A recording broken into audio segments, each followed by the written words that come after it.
2, 1. Wouldn't you know it? It's the Super Squad D Net Neutrality Memorial Holiday Special. As always, we have Tyler Blunt. Tyler? Why did I say that? And Joseph Craven. See, that's me, so I know how to say my name correctly. Tonight's guest, the reason for the season himself, Krampus. Welcome to the 2018 Super Squad D Live Late Night Last monetized stream of all time. Wow, that was a very good title to this episode. It was really long.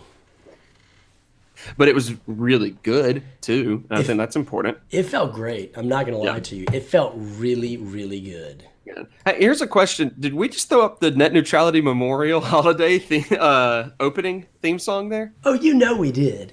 Oh, cool. It's because, that was good times. Well, it's because net neutrality holds such a special place in our hearts, as does Christmas. Sure, we can go with that. That seems fine. Does really it, good, too. I don't know. Why don't you just introduce us? It felt...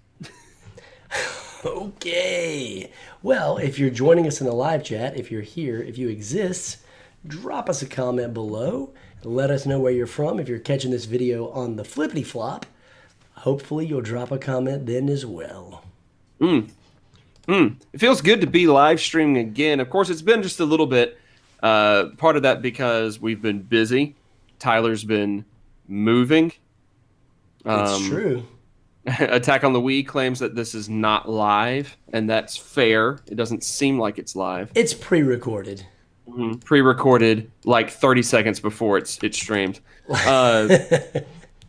We have we also have our side project, or our new project. I won't call it a side project. Our new project that we've recently done a quick launch of, Nerd News in 3, the Nerd News Network, which is a daily morning quick news snippet show. And we've been focusing on trying to get that going. But it feels really good to jump back into another episode of SSD. It does. Even if Attack on the Wii doesn't think that we are real. We're not. Fair. It is fair. It just feels good to repeat everything you say because that makes me feel like I'm making good points, even though they're all your points. Exactly. And it also makes it seem more like you were actually paying attention to what was being said. Which as I'm opposed not. To, yeah, exactly. Which I'm not. David Codd, I have not seen the Nuka Girl statue from GameStop. Put a link in the live chat because I want to see it now. And decide whether that's something that needs to happen in my life or not. I'm sitting here, of course, with my Vault-Tec lunchbox. Yeah, that's pretty dope, dude. Yeah. This is SSD live, not in the same place. Nope. Due to extenuating circumstances, but yep. Still live chatting with you, dear viewer. I almost said listener. I've been doing too many podcasts lately. I don't remember what I'm doing here, but here we are. Of course, that is internet celebrity Link Neal from Rhett and Link. And that is, of course, Rhett Jermaine from Lincoln Red. Is that his last name? I feel like that's his last name. I feel like you don't enjoy that gag as much as I do, and you don't want to go along with it. Well, I just can never think of something until I always forget we're going to do it, and then it's too late. That's fine. So we got a good bit of stuff to talk about tonight. We do. I'm pretty excited. What is it, Tyler? Well, there's a lot going on. One of the first things that I wanted to mention is, and this is a little spoiler alert for Nerd News tomorrow. But did you guys know that Marvel did not always have the rights to bring Black Panther onto the screen? I saw that headline earlier, and I thought that was very interesting. And my thought was, I wish someone would read this article for me and then summarize it in a video on YouTube. That's pretty interesting. No, I didn't realize that. Are we going to talk about that tonight, or are we saving that for Nerd News? Well, I just thought it was interesting that, as Black Panther's getting obviously amazing reviews, that this almost didn't, like at one time, this could not have been made by Marvel because they sold the rights in the 80s. It was either the late 80s or the early 90s. I thought that was very interesting to Columbia Pictures. I didn't realize that. Yeah. because I didn't read the article. Well, had you read the article, you would know. Okay, fair enough. Fair enough. What I'll do, let's see. We do have there's a lot of movie stuff going on, and I hate Yep. that that's kind of dominating the headlines, but that's kind of what we've got to talk about, It just keeps coming. Right. They keep making movies, and we keep having to talk about them. It's like, I don't know, man. I don't know. So obviously some of the big stuff that has come out recently are, well, the stuff that's mentioned down there in the title of the video. We're going to talk a little bit about our reactions to oh man, YouTube chat won't let David Codd post links. Well, that's too bad. You know what? I'm going to go ahead and just start Googling it on my phone and see if I can continue talking as well. That's a good idea. Yeah, so basically 2 movies have released trailers recently. Well, teasers more than anything else lately, using completely different marketing strategies. Solo, of course, debuted a teaser and or maybe a little bit more of a trailer during the Super Bowl. And Venom did it just a couple days later, both of which I say completely different strategies because we heard nothing about Solo until recently, and it's coming out in a couple months. We've already got a teaser for Venom, and it's not due out until October. So we got a completely different strategies there. But we want to talk a little bit more in depth about our reactions to that, I guess, is kind of the first thing on the docket here in this episode of Super Squad D. There was a lot of hatred for the Venom teaser. There was. I noticed that. You want to go ahead and talk about Venom first? Yeah, the internet really hated that teaser. I don't know. I watched it, and I didn't think it was like the greatest thing I've ever seen, but I showed it and hate it. I watched it. Well, what did you think? You said it wasn't the greatest thing you've ever seen. Why is that? What was missing from it? Well, besides the obvious, no Venom. The Venom suit would have definitely made it more exciting for me. I think it did what it needed to do. It was a teaser. Like, it wasn't an official trailer one. It was just a teaser. It was just like, hey guys, this is coming. Get ready for it. So it didn't blow me away, like, because I wasn't like, oh my gosh, did you see Tom Hardy look upset? I've never seen that before. What in the world? He's angry now. Now he's in pain. Never seen this before. But I didn't hate it. I didn't. Yeah. I understand why people are upset. David Codd says Venom. Venom was missing, and Venom was missing, and that was disappointing. And that's also a byproduct of trying to put a teaser out, in February when the movie isn't out until October. Right. And that's just kind of what we have to live with. There's no way that they're going to give us that much. It's a teaser. Really, all that they're trying to demonstrate, all they're really showing off is Tom Hardy's like Brooklyn accent. Yeah. And his in distress face. Exactly. My wife did not believe that was Tom Hardy in the trailer. Really? So, yeah, she didn't think so. Like, it starts up and it's just like, everybody's got something inside. They're demons, or whatever he's saying. And I was just like, it's Tom Hardy's in this movie. And she was just like, no. What are you talking about? Who are you? Tom Hardy. Yeah. That's right. She didn't believe it. Yeah, you know what? I thought it definitely let me know that a Venom movie is indeed on the way, and they have actually filmed something, because I don't know, if I hadn't seen the teaser, I may not have even believed it was actually happening. It's kind of like Gambit. Like, is Gambit happening? I don't think so. At least, I don't know. I felt more confident about them doing a Venom thing. Attack on the Wii questioning what's up with Sony and Venom. It ruined Raimi's original vision for Spider-Man 3 because they wanted to force Venom in there. I believe is the story there. Granted, I think there's a lot that Raimi also himself ruined in Spider-Man 3. Joseph and I have talked about this quite a bit. Yeah. About, what could have been done differently in Venom in Spider-Man 2. Because we actually, what Joseph was about to say is that we actually went back and rewatched Spider-Man 2 to see if it holds up. And it did hold up. We very much enjoyed it. But one of the interesting things about it that I had forgotten is just how terrible Peter Parker's life was. Yes.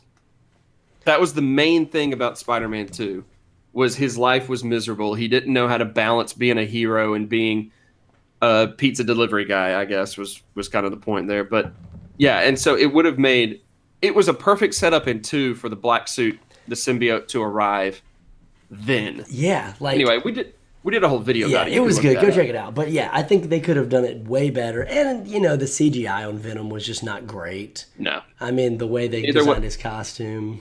Neither was the Topher Grace casting. I didn't like it at the time. And that's what it makes me iffy about. Makes me iffy about Tom Hardy a little bit. Not because I have anything against Tom Hardy. Love the guy as an actor.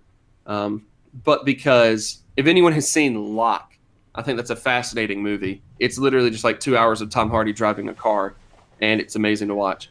But the thing about it that gets me is that Tom Hardy's not a large man.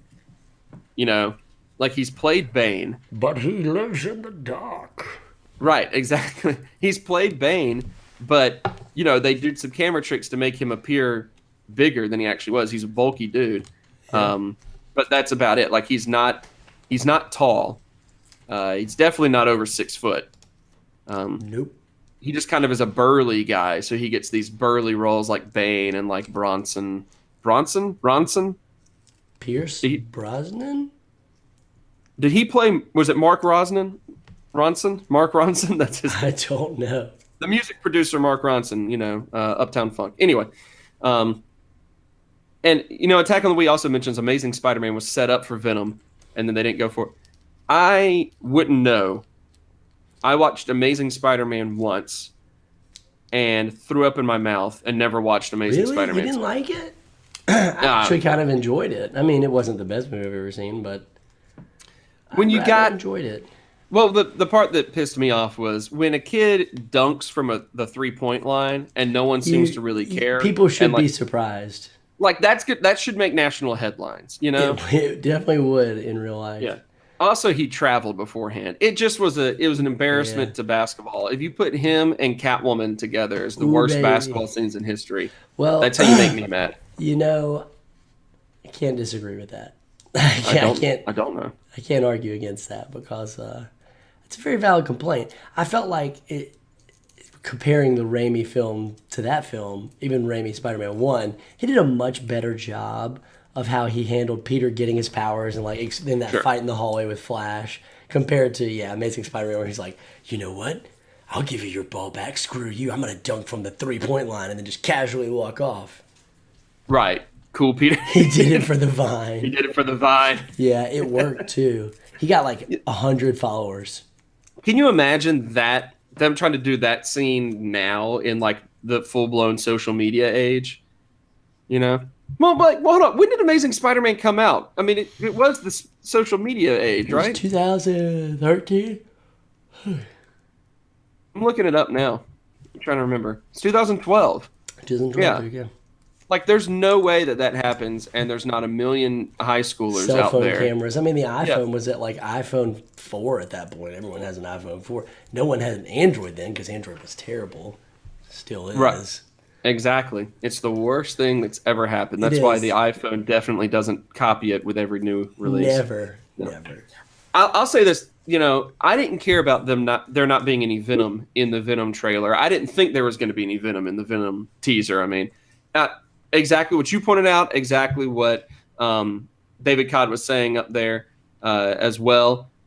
It got me hyped. I watched it, and it was you could tell that they're trying to be a little bit more of not just a superhero film, but a little bit more of maybe not a character study on Eddie Brock, but there's that Eddie Brock focus. Yeah, much more than just the Eddie Brock from the comics who was somewhat one note of, oh, I lost my job and I hate Peter Parker and now I'm Venom and Venom hates Peter Parker and we hate him together and let's just be angry and go after him.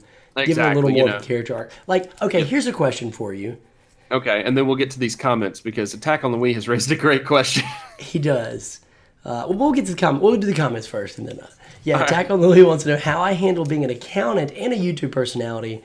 YouTube is my outlet for my ridiculousness, as I think I've made extremely apparent on Nerd News, because every episode I just get more and more stupid. Just plain stupid. I haven't noticed. It seems normal to me. It's true. It's because we're the same amount of stupid. That's true.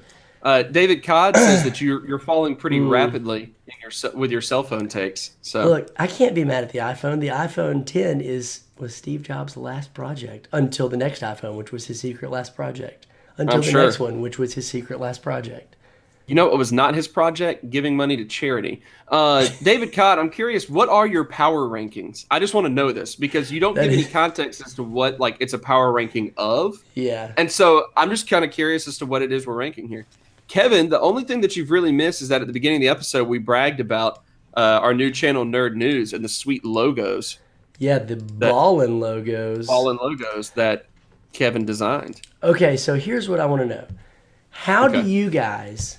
and you, Joseph, because at this point it's all basically confirmed that Spider-Man, despite Kevin Feige being like he will not be in this film, has been in the Venom film, like, and so on some level, whether it's a cameo or a scene, we don't know.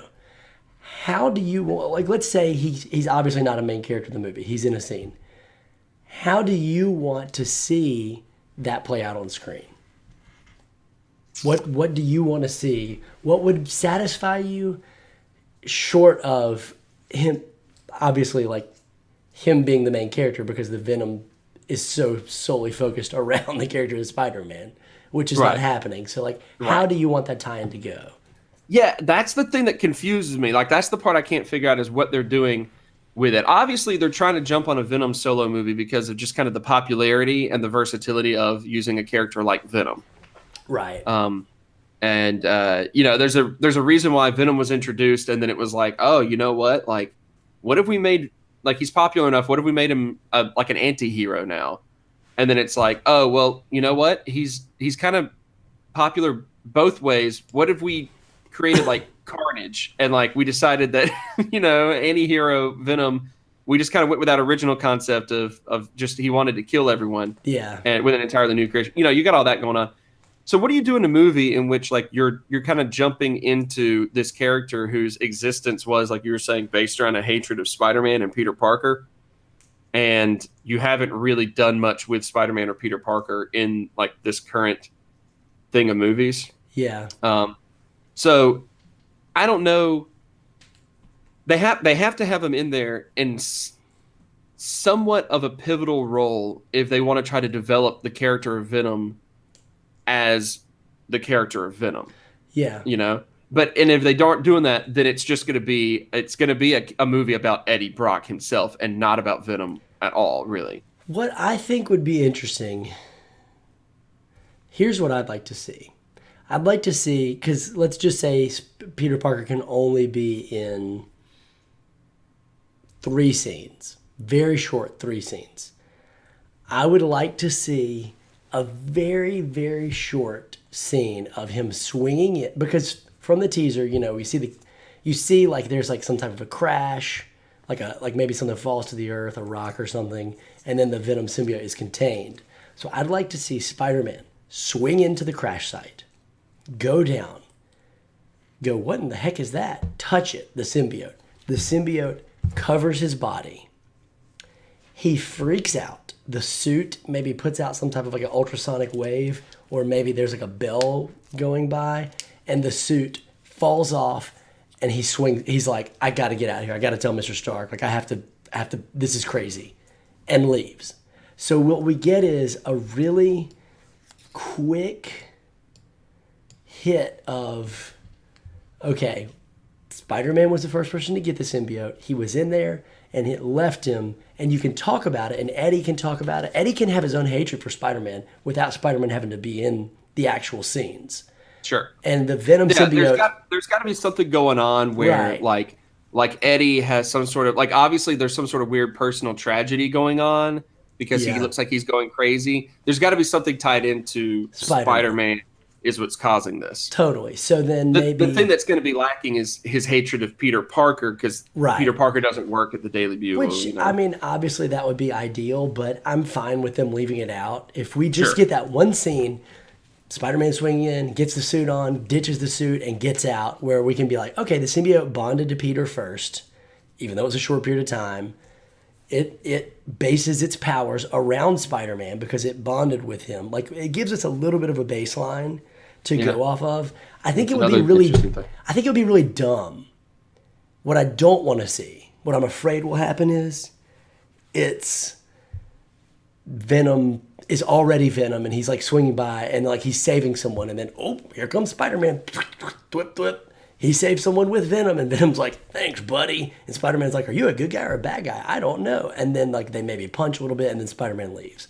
Like that just, I don't want to see a useless scene. Like if you're gonna have Spider-Man in there, don't make it just a cameo to be like, oh, there's Spider-Man. Actually make it useful to the story. Right. Exactly. I really like Scott's suggestion that he's Eddie's paperboy. And I'm thinking that if that were the case, that maybe he keeps delivering papers, and Eddie's really tired of seeing Spider-Man, but Peter keeps going, oh man, do you see this Spider-Man guy? Isn't he so cool?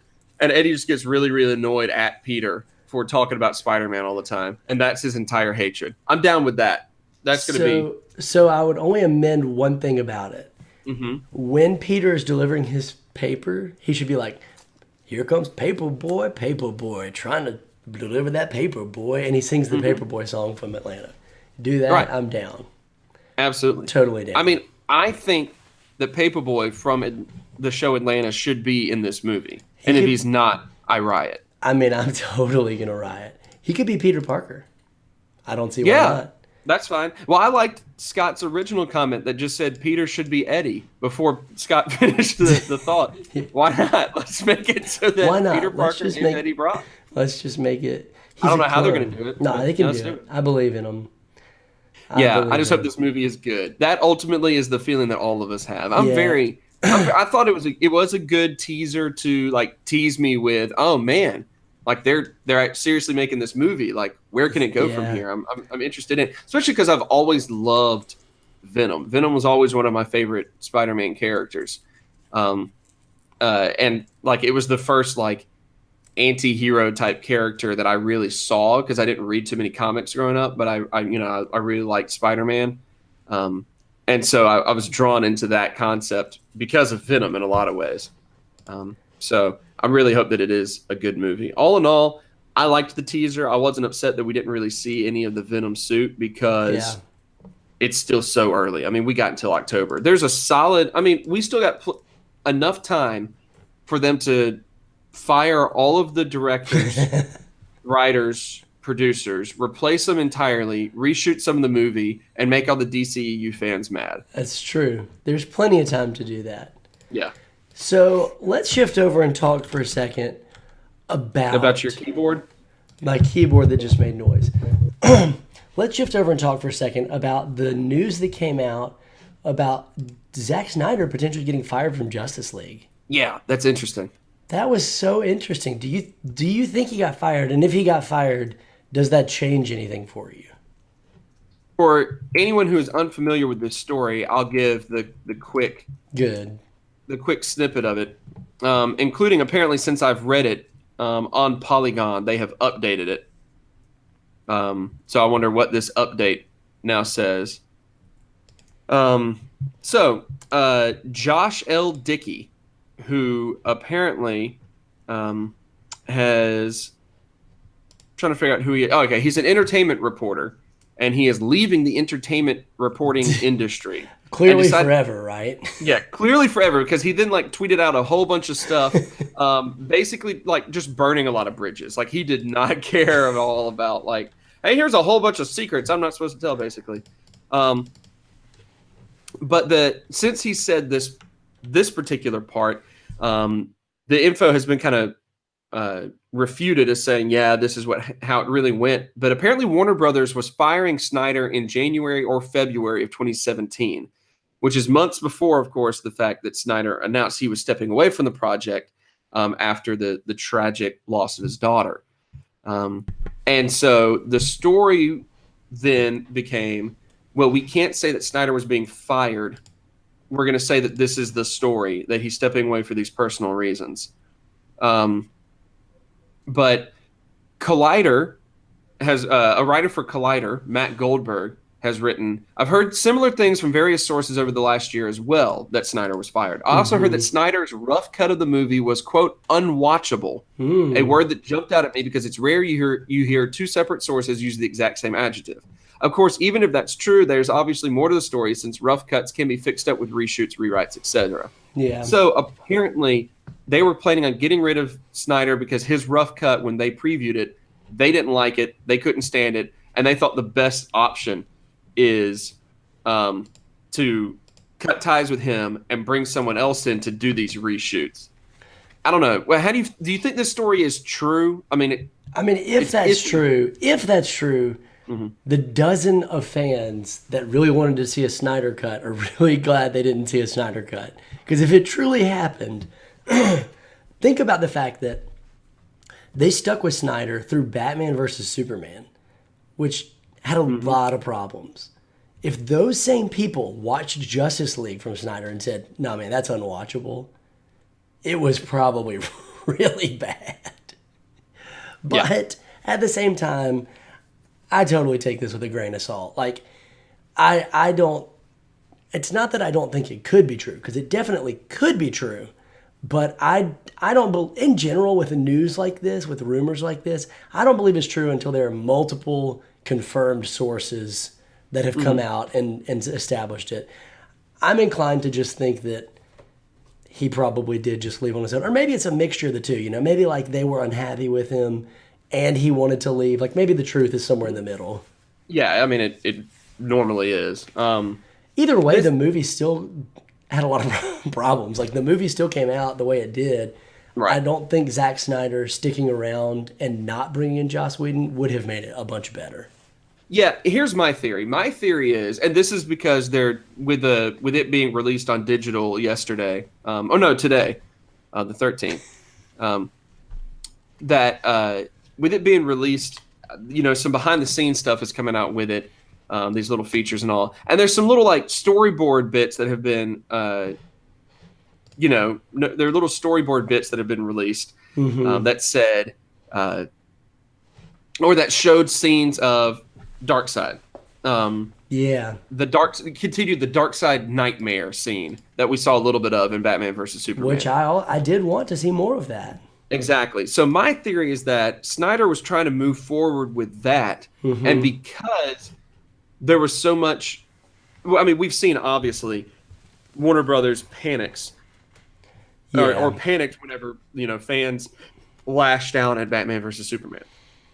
They panicked and they were like, oh no, we need to do so much to fix all this, And then of course Suicide Squad as well had, some negative fan reaction. And so they're panicking. They see Snyder working on this project that continues where he had been going. And I think they panic again. I think they look at it, and I don't know if it's unwatchable, but I think they look at it and go, we don't want to deal with this anymore because our fans are not enjoying this. Let's see what we can do about this. That's my theory. It's extremely clear that they were going to Darkseid and then decided very late in the game, let's shift away from that. Right. Obviously extremely clear. Whether or not that was because they felt like it just didn't work in Batman versus Superman, or that Thanos is coming from Marvel and they don't want to have two things going on at the same time that are the exact or very similar.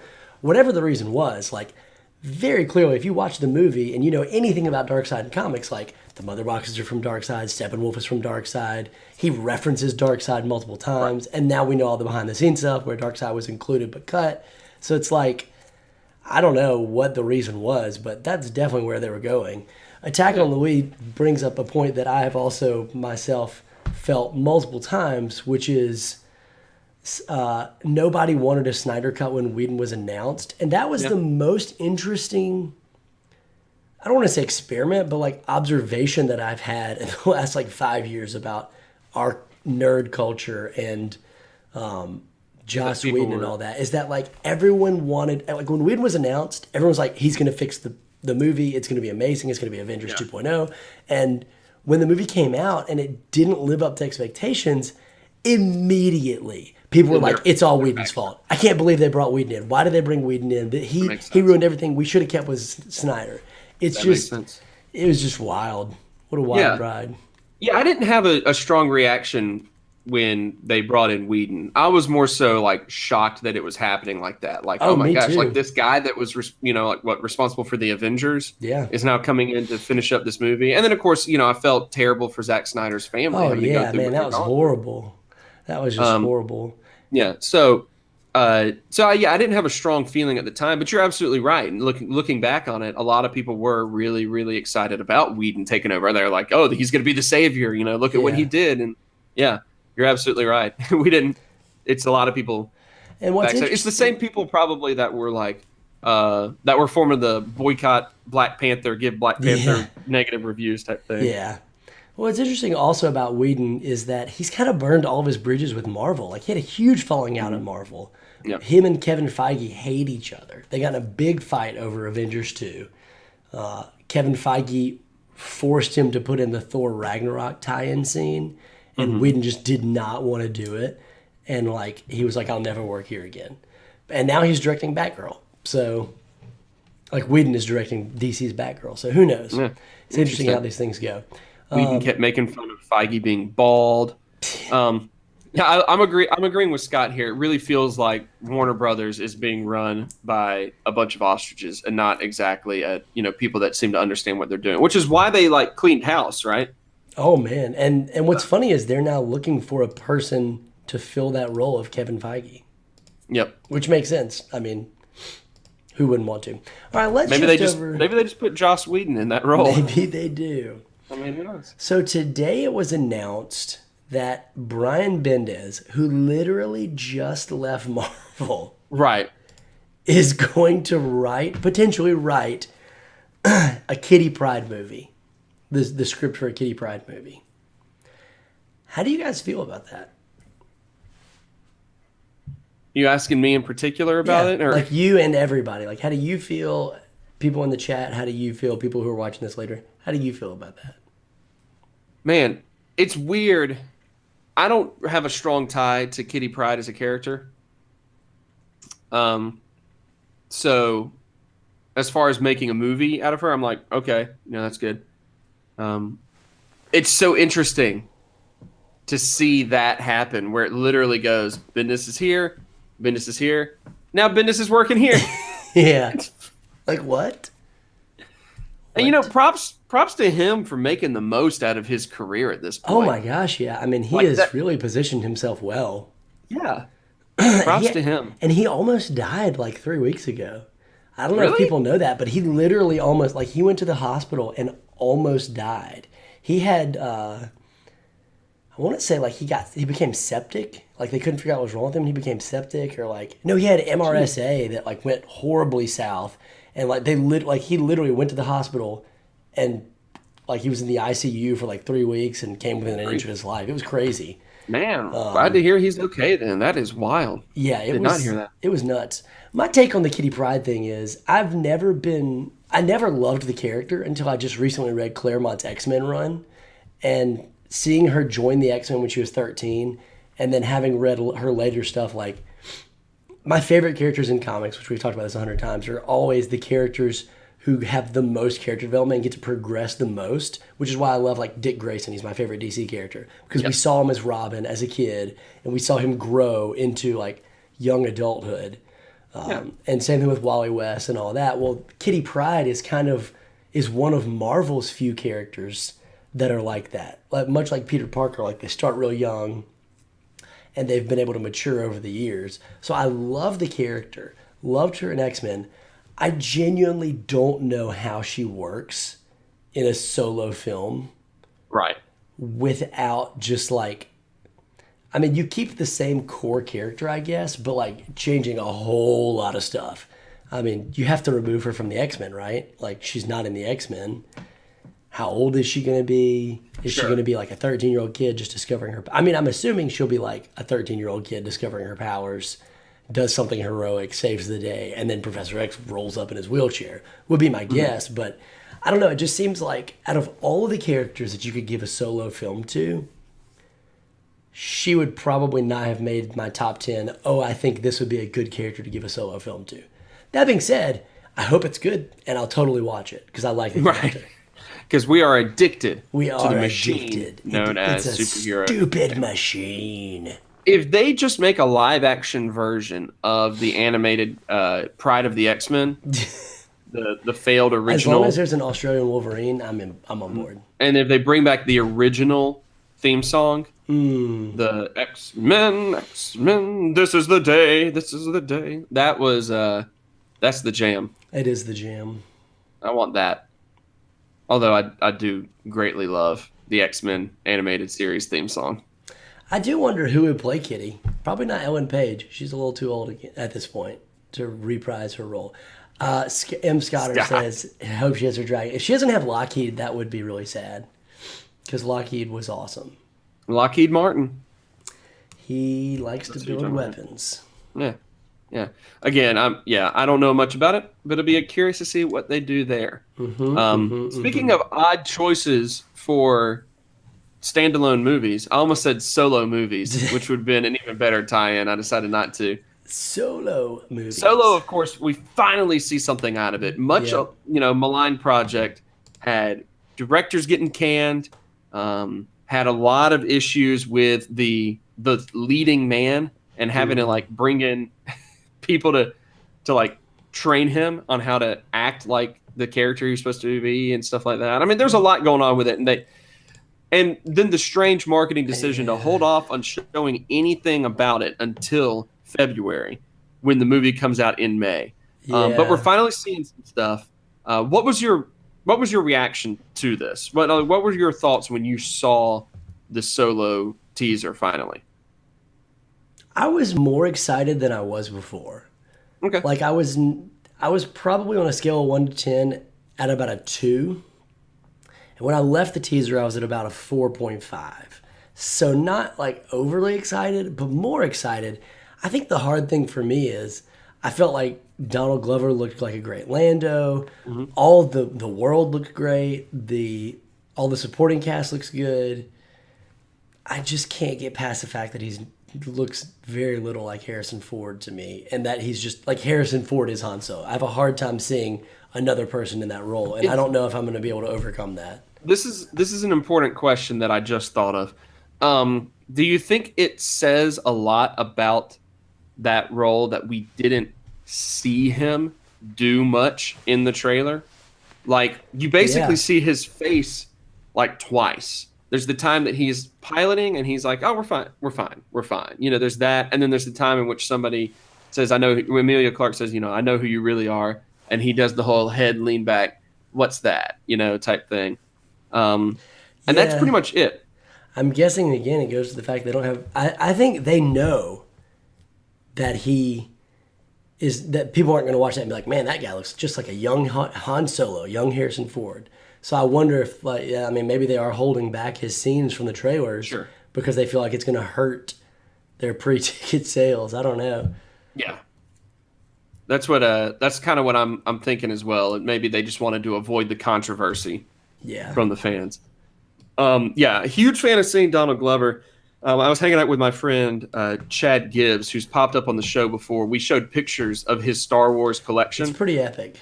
His original Star Wars collection. Long-time friend of the show, Graham. Yes.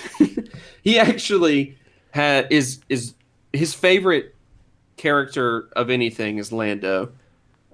He sent out Christmas cards, and it was like pictures of him and his kids, and then a picture of him and Billy D. Williams. That's pretty awesome. And it said like "Merry Christmas" from Chad and Billy D. That's amazing. He's got a Lando action figure collection. I asked him, I was like, "What was your thought when you saw the trailer?" Yeah. And he just goes, "I loved Lando. That's all I care about." So, I'm with him on that. That's all I care about. It felt like it had the Star Wars music. It looked like Star Wars. It kind of had the Star Wars feel. The only thing about it is that I just don't like the idea of doing a young Han Solo movie, because they are going to try to make him much more heroic than he actually should be. You know what I mean? Yeah. Like part of the great charm of Han Solo in the original Star Wars movies is that there was always that risk up until you get to Return of the Jedi that he's going to leave because he's the scoundrel. Yeah, I agree. Scott has an interesting point. He saw it and he kept wanting it to be funny, like wanting it to be made by Lord and Miller. It was a very dramatic trailer. What did you think? Did you look at it and go, "Man, maybe this should have been a more humorous movie"? Yeah, I felt like honestly, like the humor didn't really bother either way. Like I didn't necessarily want it to be more humorous. I'm fine with it being serious, but I don't know. It just didn't. It didn't hit any of the notes that all the other Star Wars trailers have hit. Okay. And I think that's going to be. What are those? Well, nostalgia plus just like epicness of being in that world. Like you really feel like you're in that world. And for this, I think that the fact that Han Solo is not Harrison Ford for me takes away from both of those things. So I don't know. I'll definitely see it, obviously, and I'll probably love it, hopefully. But I'm not extremely excited about it. Yeah, this is one where I'm not 100% sold that I'm just going to go out and see it. You know? Yeah. Rogue One, I was even like going into Rogue One, I was like, yeah. I don't even know if I want to see Rogue One. Like I'm skeptical of it. Why they're just trying to milk the property? This makes no sense. Like who cares about the time period? Sure. But I still went and saw it and I loved it. So who knows? Exactly. Yeah, I was iffy on that, but I went and saw it. I just don't like. I think there's too much pressure on this movie. Yeah. And I'm curious about that. I'm looking up. I was trying to remember what it was that Lord and Miller had done that I would have seen. And for the most part, it's the Lego Movie.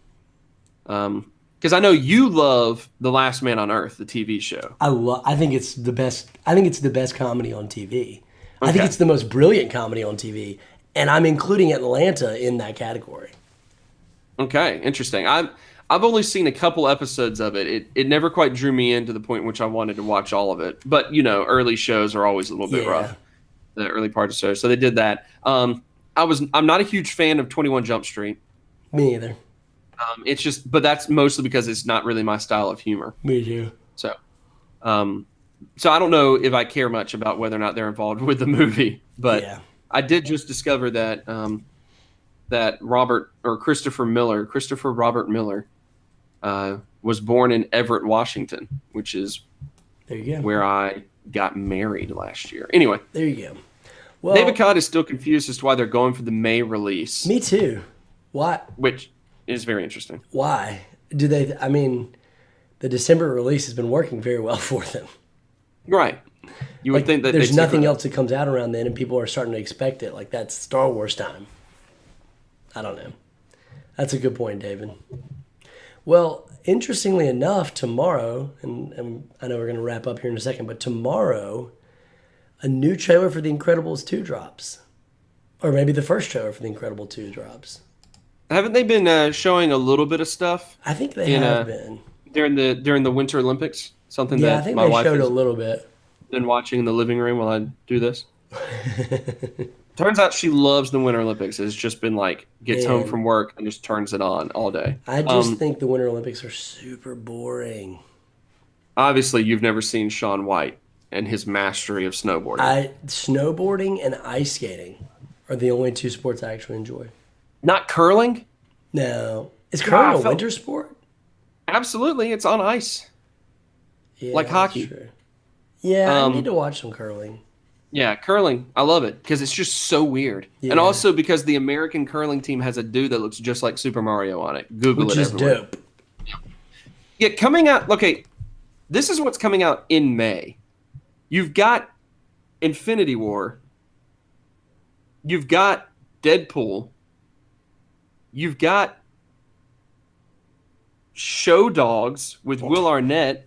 That's a family movie. I just saw that. And then you got Solo. So you've got three of your biggest films. Which maybe they're keeping it with the May release to try to make a statement like, we think that this movie can compete with these other ones. Or maybe they're just trying to like piggyback off of two of the biggest releases of the year and hoping that people are really in going to the movies, mentality. What's super strange is that Star Wars and Marvel's Infinity War are all owned by Disney. Mm-hmm. It's almost like are they competing with them? Certainly, one comes out at the beginning of May and one comes out at the end, but still, like, I don't know. I don't know. It's strange that they would want both of those movies in the theater at the same time. Right. That's what I was thinking too. Maybe it's just a sign of, maybe they think they'll piggyback off of each other. Maybe they think it's a sign that we didn't want to put it in December with the other Star Wars movies because then there's a lot more attention on it, and we don't feel as confident about it. Yeah, maybe so. USA women hockey has been kicking butt. Yeah, they have. That's been fun to watch. Man. I like hockey. I don't watch enough hockey. Me too. Hockey's the one sport I've always wanted to get into, but I've never found the time or the actual passion to get into it. But I've always wanted to because I like the concept. I like the sport. Yeah, exactly. So. Well, all right. I'm about to have to call it a night here, but it was a good time getting back into a live stream with you lovely dudes. Been a little bit. It's a good compliment. You did well with that one. Thank you. You're a charmer. It has been fun jumping back into another SSD live stream because it has been a while since we've done that. And who knows? We keep saying that we're going to put out more stuff on the channel, and then we just kind of don't. So we're not going to promise this is the turning point, but whatever. There is a really exciting Spider-Man video coming. Oh, yeah. Tyler's top 5 Spider-Man. It's coming. It's coming. Would anyone in the live chat like a Spider-Man? This guy can hook you up. I can hook you up. But, we are working and plugging along on Nerd News. That's right. If you're not subscribed to it, I'm sure you guys are subscribed over there, but if you're not already subscribed, head on over there and subscribe. We produce daily videos over there about news. We're planning on doing more discussion-related videos here on SSD. Exactly. And live streaming. More live streaming. The deep cuts. The D stands for deep cuts. That's exactly it. We do also want to point out that SSD has eclipsed the 1,000 subscriber mark. Hot diggity dog. Which is very nice. But this will be our last monetized video because YouTube has made it very clear, or monetized live stream. YouTube's made it very clear that unless you are super popular, you can't monetize videos. And on February 20th, we'll be dead.